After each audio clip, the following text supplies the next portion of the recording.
Hi guys, today I'm going to do a flashlight read with you, and I've built a fort to do this inside of.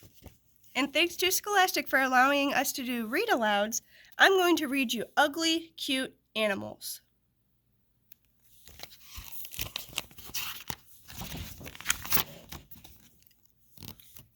Some animals are ugly, like toads. They are lumpy and bumpy. Other animals are cute, like kittens. They are soft and cuddly. But did you know that some animals are ugly and cute at the same time? These animals may look odd, but they are also lovable. They are ugly cute. And up here we have an elephant shrew. And down below it looks like this is called an axolotl.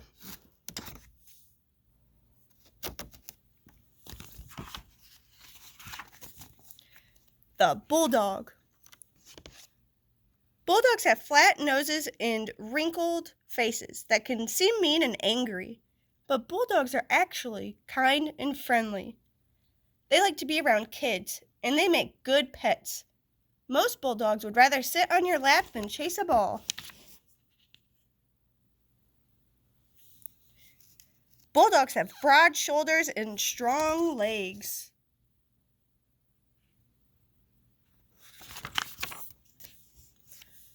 The Sphinx cat. The Sphinx cat has no coat and usually no whiskers or eyebrows either. Without fur, some people think this cat looks creepy, but its warm body feels smooth and soft. Sphinx cats like to cuddle. They often sneak under the covers and sleep with their owners.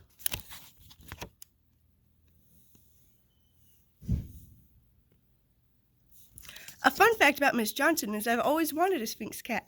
I think they are ugly cute. Next is the Phoenix fox. The Phoenix fox is a small fox with huge ears. Very big ears may look funny on such a small body, but they help this ugly cute animal. Phoenix foxes live in the desert, where it can get very hot. Its super big ears give off body heat, which helps the fox keep cool. Phoenix foxes are active at night.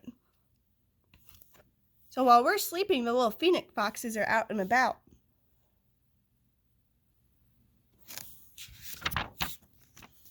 Next is the red-eyed tree frog.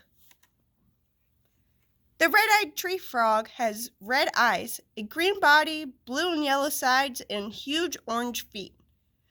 These clownish colors may look strange, but they help the frog stay safe. The colors dazzle its enemies. While predators stop and stare, the frog hops away.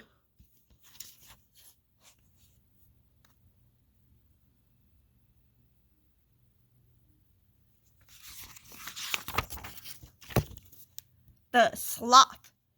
The sloth is the slowest mammal in the world. It has a coat of long, stringy hair. The sloth's gray coat helps it blend into its home in the trees. Sloths spend most of their time hanging out upside down from a branch. They hold on with their arms and legs. A mother sloth gives birth in a tree.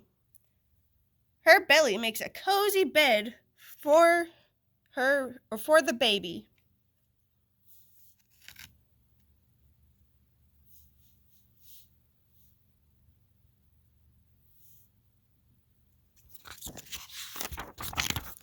Next is an emu. Emus are huge birds that cannot fly. They have feathery heads and large, staring eyes. Emus are playful animals. On hot days, they lie on their backs in the water, kicking their long, thin legs into the air. Emus have strong legs and good eyesight.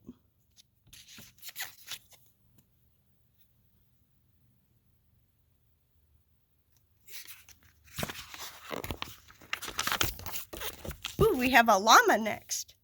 A llama looks like a camel without a hump. Many have banana-shaped ears and bad manners. Llamas are very strong, so people use them to carry heavy loads. Sometimes they get tired, hot, and angry. They spit and kick and act stubborn. But who can resist their warm eyes and long eyelashes? So these llamas, they're stubborn, so they kind of like to do their own thing.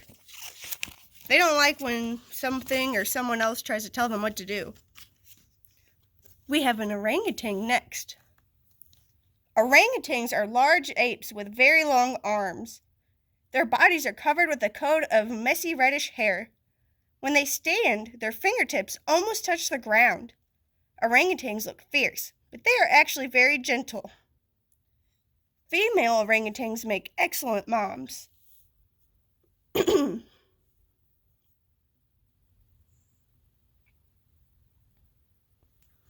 Miss Johnson's mom loves monkeys or orangutans. They are also ugly cute. Next, we have this axolotl.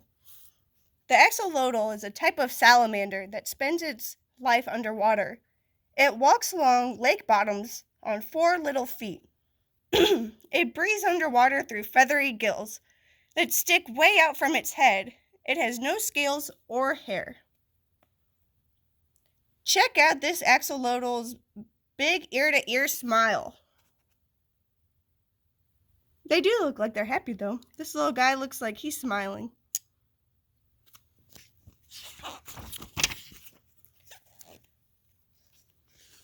Next we have an okapi. The okapi is one very mixed up animal.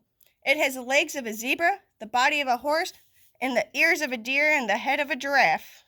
But its long purple tongue is far stranger than any other part of its body. Its tongue is so long that the okapi uses it to wash its face and even clean its ears.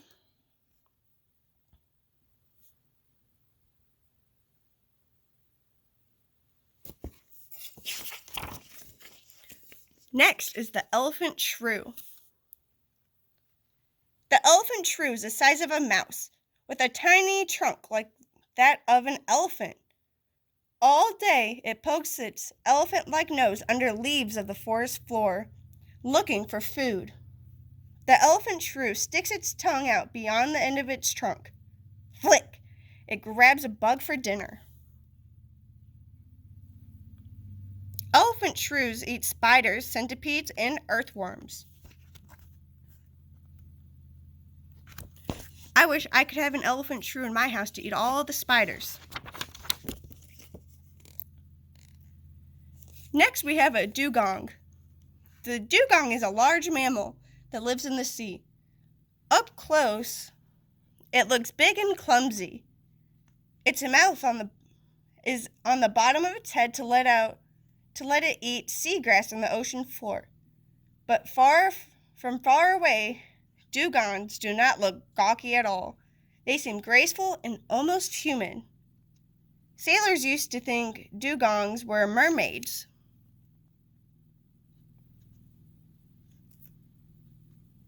So sometimes these mammals would get confused with mermaids. Next, we have the meerkat. Meerkats sleep in crowded tunnels that they dig with their 2 front feet.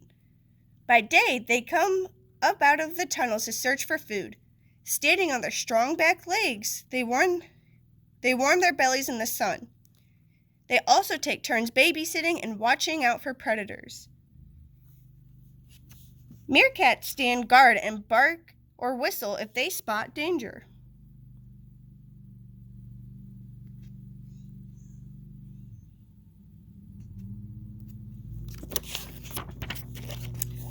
Next, we have the hedgehog. The ugly, cute hedgehog is covered with sharp quills. The quills are these little spikes on the guy. It got its name because it looks for food in hedges and grunts like a hog or a pig. When in danger, the hedgehog rolls itself into a prickly ball to protect itself from predators.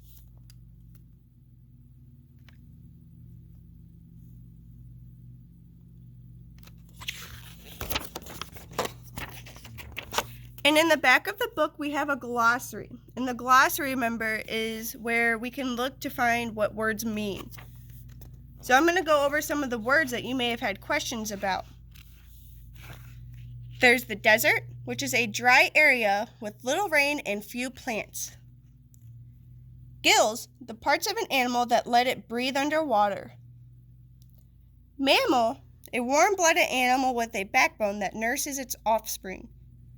Predators, animals that hunt other animals for food. Quills, stiff, pointed hairs that completely cover some animals. Scales, bits of hard material that cover the outside of some animals. Stubborn, not willing to give in or change. And trunk, the long nose of an animal. And if you remember back in our book, you can go back and you can find these words because they are bolded.